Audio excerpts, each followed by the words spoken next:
नमस्कार मित्रांनो, गोष्टीचं नाव आहे दोन बेडूक. एक जंगल होते. त्यात एक मोठे तडे होते. त्यामध्ये भरपूर बेडूक राहत होते.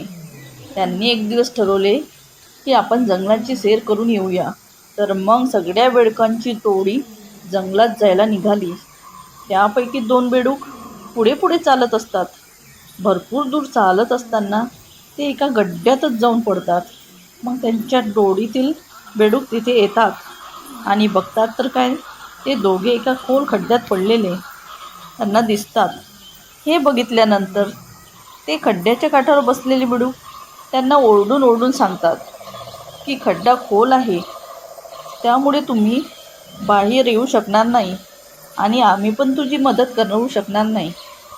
पण बाहेर असलेले बेडूक काय सांगत आहे हे त्यांना बिलकुल ऐकू येत नाही आणि ते दोघे बेडूक वर येण्याचा प्रयत्न करत असतात. बाहेर असणारे बेडूक त्यांना सतत सांगत होते की तुम्ही विनाकारण मेहनत करत आहात, कारण तुम्ही वर येऊ शकणार नाही, त्यामुळे तुम्ही आता हार मानायला हवी. खड्ड्यात पडलेल्या दोन बेडकांपैकी एका बेडकाने काठावरील बेडूक काय म्हणत आहे हे ऐकलं आणि त्याने बाहेर येण्याचा प्रयत्न सोडून दिला आणि निराश होऊन एका कोपऱ्यात जाऊन बसला. पण दुसरा बेडूक सतत खड्ड्यातून वर येण्याचा प्रयत्न करत होता.